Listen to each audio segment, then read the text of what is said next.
Hello and welcome to the Discover History YouTube channel, and tonight we're going to be talking about the famous battle that took place in the year 1066. Now you probably sat there thinking I'm going to be talking about the Battle of Hastings, because obviously that was fought in 1066. As every schoolboy knows, every schoolgirl knows, 1066 is the Battle of Hastings, the age when the Saxon period closes and the Norman age starts, or the Middle Ages, the medieval period starts. However, we're not talking about that one. 1066 actually sees three battles. It's an absolutely horrible year, very much like 2020. We see three battles in that year. Now, the first one we're not going to talk about.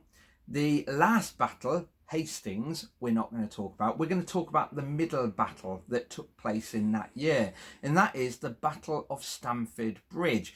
Now, I'm dedicating this video to my sister Caroline, who has a strange and unhealthy fascination with the Viking period. And the reason why I say that is because it's a horrible era. It's a very aggressive era. It's an era when the Vikings came over here and raided, especially if you think back to 793, which was technically the first Viking raid on this country at Lindisfarne, worth visiting by the way.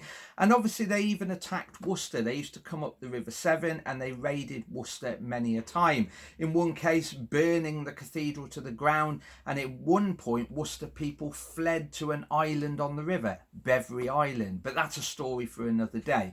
So happy birthday to my sister. This video is for you, and this is about the Battle of Stamford Bridge. Now, before we look at the Battle of Stamford Bridge, we need to look at the battle that took place first. Now, the Vikings actually brought quite a large army to this land, Angleland as it was sometimes referred to, and they went to a place called York, or what we would call York today. The Vikings famously called it Jorvik, and there was a standoff outside a gate at York. And in particular, a lot of people call this battle the Battle of Fulford Gate. Well, it wasn't really a major battle. Yes, there was a skirmish involved, and in particular, several Anglo-Saxon nobility was actually captured in that fight. So the Battle of Fulford Gate is the first battle. Hastings comes along at the end, but we're concentrating on Stamford Bridge. Now, because the Vikings had actually got these noblemen, really, these Saxon noblemen, they had actually held them as hostage. So what actually happened was there was a lot of talk between the two sides. So Harold Godwinson, King of the English, basically he spoke to the Vikings, and the Vikings were in the command of a man called Harald Harada, and the two of them had communications between the two, and it was decided that they would do a prisoner handover. The hostages will be handed over for gold, and they would meet at a place called Stamford Bridge. So this is why we get the Battle of Stamford Bridge. Now, it's quite interesting because the accounts of that battle are quite hazy. There's a lot of grey areas. There's a lot of areas that we don't ever, and we will never ever know the answer to. But we think that Harold actually played a great blinding bluff in this fight, because interestingly, Harold Harada, the Viking king, expected Harold Godwinson to bring gold and exchange it for these prisoners, these hostages. So, interesting fact, Harold Harada left most of his army towards the coast and around York as well. And therefore there was only a small handful of Vikings that turned up at Stamford, because at the end of the day, there's going to be no fight.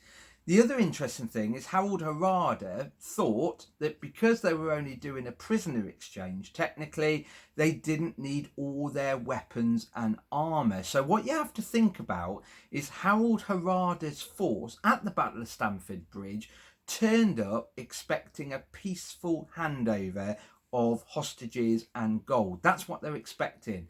So you can imagine these Vikings turning up, most of them wearing nothing more than their woolen clothing, and many of them leaving their armour miles away at York and towards the coast where all their ships were. We also know a lot of them didn't actually have their weaponry with them. So they've turned up and they're quite happy to stand there in the sunshine at Stamford Bridge waiting for the English army under Harold Godwinson.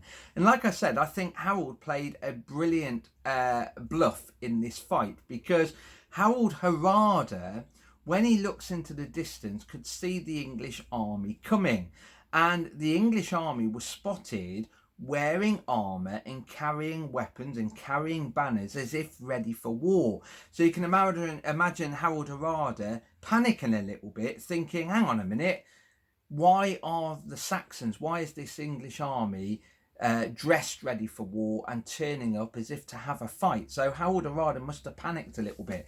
So let's have a look at the battlefield in question. So for this, I have brought in my whiteboard, and you probably saw this when we did, for example, the videos on the Battle of Waterloo and also on the Battle of Powick Bridge and Battle of Worcester. And what you see here is a very brief map, a very, very basic map of the Battle of Stamford Bridge. So it's the 25th of September, 1066. So Harold Harada came down the road. York is in this direction down here, and he set himself up on a little bit of high ground just on the main road, basically. And remember, Harold Godwinson has arranged this. So Harold Harada turns up, lines himself up, and in his army he also has his hostages, these Saxon nobility who have got to be handed back for the price in gold. But coming down the road here is Harold Godwinson. Now, Harold Godwinson on this map I have marked in green, and remember, this is the English army. The red army down here is the Viking one. You'll also notice next to the name Harada, I've also put Tostig. Now, here's the interesting fact. Harold Harada, the Viking, has brought Tostig to the battle as well. And I'm going to mention his last name in a second. This is Harold Godwinson. So this battle is technically Harold Godwinson against Harold Harada. Tostig has a surname of Godwinson, and there's a reason for this. Tostig is actually a relation to Harold Godwinson. They are both related. Shocking, I know. So Harold Godwinson is coming down this road here, and Harold Harada and Tostig has actually blocked the route. But remember, this is a peaceful handover. They've turned up, they're going to hand over the hostages. Godwinson is going to hand over money. However, Harold Harada is panicking a bit. These Saxons have turned up looking as if they're going to fight a battle, wearing their mail shirts, they have their helmets on, they have their spears, they have their shields, and more importantly, they have axes, bows, arrows, and that sort of thing. Now, at first, there was a bit of a standoff. Harold Godwinson lined up north of the river, and Harold Harada and Tostig has obviously took up a strong position on a little bit of high ground on the road down to York. There is a bridge in the middle, which is why this battle is called the Battle of Stamford Bridge. Now, we're not 100% sure how this battle played out. However, constantly there is this legend about Harold Harada needing to delay the fight, and there's a reason for that. Harold Harada's realised that most of his men is unarmed. He also has noticed that most of his men are unarmoured. So he actually sends some people back to get weapons and armour. And whilst they do that, they need to stop the English army from crossing the bridge. And this is a famous bit of the Battle of Stamford Bridge. Harold Harada takes one of his best fighters and tells him to stand on the middle of the bridge. And this is exactly what happened.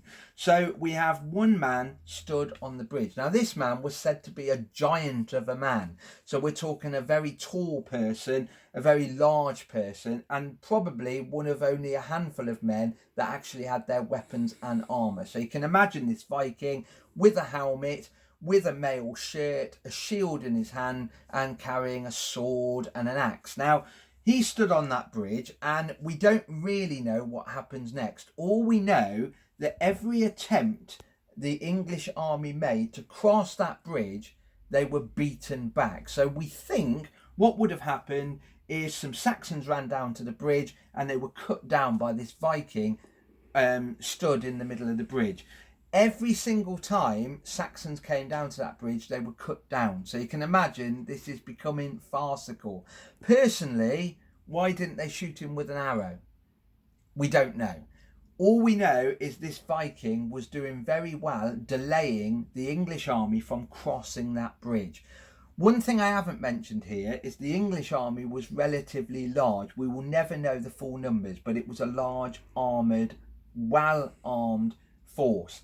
The Viking army was much smaller. Remember, Harold has left most of his troops back near the coast and also around York, and that was down to the fact that this battle was not meant to happen. It was going to be a peaceful exchange, money for prisoners. So this Viking on the bridge is doing really well in his delaying action, but the English king, Harold Godwinson, had a plan. What he ended up doing is sending a person further upstream. Now, that person either got into a boat or into half a barrel. We will never ever know. I think it was probably a boat more than half a barrel. And he took off all his armour, sat in this barrel and gently floated down river. All he was armed with was a spear. So he came floating down the river and no one could see him. And if you think of being stood on a riverbank or on a river meadow, you can't always see what's going on down in the water. And you can see that if you come to Worcester and look at the battlefield of Worcester. You can't actually see the water from most positions on the riverbank. So we have this Saxon slowly floating downstream. And we know that if the story or the legend is correct, when he got under the bridge, he could see up and could see the Viking stood on that bridge. And what this man did was took his spear, pushed it between the slats of the bridge. It was a wooden bridge, by the way, not a stone bridge. And then, whilst the Viking was unaware of it, he pushed that spear up through the planks of the bridge. And let's just say it hit him in a very uncomfortable, unarmoured position. In other words, it went up between his legs. And famously, the Viking fell to the floor, and Harold Godwinson then ordered a full advance across the river. So we've now got the Anglo-Saxons coming across the bridge and lining up at the bottom of the Viking positions. And the Saxons then brought archers forward and they would have shot arrows into the Viking army. Now, the shocking thing is, they would have been able to hold that ground. However, as I mentioned previously, these are very, very ill-equipped. Most of the armour they're not wearing. So we've now got a lot of casualties from archery fire or archery shooting being taken in the Viking army, basically. We don't know much else about this battle apart from at some point in this fight now, the Saxons attacked this small raised bit of ground and fought the Viking line. And it would have been your typical Viking battle. In other words, shield wall against shield wall. The English army, the Saxon army, was much larger, much better equipped, much more armoured, and the Vikings started to lose ground. Eventually, the Viking line collapsed altogether, and it was a complete rout. Some of the Vikings tried to get away back to their boats towards the coast, some of them fleeing back towards York. And sadly, if you're a Viking lover, Harold Hardrada was cut down and killed along with Tostig. And a lot of people will say on the 25th of September 1066, the Viking age ended in England or ended in Britain. We will never know for sure, but what you have to remember is Fulford Gate is the first fight in that year 1066. The Battle of Stamford Bridge was the second fight, and unfortunately there is no time to celebrate, because after this victory at Stamford Bridge with Harold Godwinson winning the day, unfortunately news eventually came through that a Norman army had landed on the south coast and then we get the Battle of Hastings. And the shocking thing is I feel sorry for the Saxon army, because they fought 2 battles, and then their 3rd battle, they're going to be unbelievably tired when they take on William the Conqueror in 1066. And as we all know, in the year 1066, the Saxon age comes to an end. And that's really down to the fact in that battle, Harold Godwinson, the victor at Stamford Bridge, is basically killed. Was he cut down with an axe? Was he shot in the eye? We will never fully know. Anyway, on that note, hopefully that's given you a little introduction to the Battle of Stamford Bridge, the Viking battle against the Anglo-Saxons. And if you want any similar battles fought out on a whiteboard, do let us know. Maybe you want to see the Battle of Hastings. Maybe you want to have a look at some of the other battles that Britain has seen over the centuries, really. Anyway, on that note, stay safe and we'll see you soon. Bye bye.